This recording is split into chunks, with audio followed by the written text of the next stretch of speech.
What'd you see that you really liked? What'd you see that maybe you didn't like? I liked how we started fast. That was the thing that I emphasized with them all week is, set the tone early and let's hit the game running and let's score fast. And I thought they did for the most part.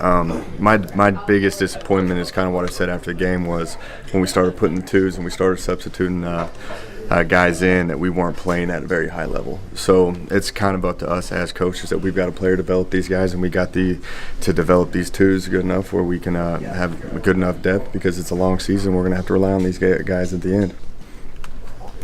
Did you like what Chuck did? I did. He was 5 and 9. I thought he had 3 drops too. So he played a clean game. We were running the clock out the majority of the fourth quarter, but when we asked him to take some shots, I thought he threw a good deep post play that could have been a touchdown. I thought he was operating it pretty efficiently. I did. I think there's a point where I'm very comfortable with putting Chugs in the game and operating their system and him knowing what to do and being on the same page as me. What's the ideal situation with the ones going against this team on Saturday? Play a half. Dan is big on playing a half and then getting them for the first drive of the second half as well. I think that what he was trying to emphasize in this past game was, we had the conversation of pulling the starters, but he wants them to be in the habit of taking about a 20-30 minute break and then being able to go out there and get back in the rhythm of things, which we didn't do that on offense. As an offense, we ended up getting a holding penalty on 3rd and 2 and then ended up pretty much 3 and out and on that drive. So that's something that he wants to keep emphasizing, that we need to start fast, not just in the first half, but also in the second half as well.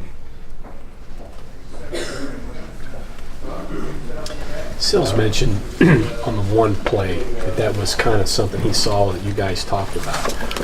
Do you foster that a lot with the players, the ability to see things and come to you and make adjustments? I do, especially guys like David Sills, who's played the quarterback position. He has a good understanding of what the defense is trying to do to him. He asks great questions when he comes off on the sidelines on how they're playing about everything, how they're playing the quick screens on the perimeter, how they're playing the vertical routes or the inside release techniques. So we kind of saw that one coming from the beginning, how they were playing in and out coverage where we just did a simple screen and go, and Sills is smart enough to make it look like he's blocking and then he just runs, and that's why it's so wide open. So you got to pay attention to your players. I listen to a lot of them. Now there's some guys that believe that they're open on every single play, that you got to put that into perspective, but guys like David Sills, I listen to him when he has any ideas or has any questions on the sidelines.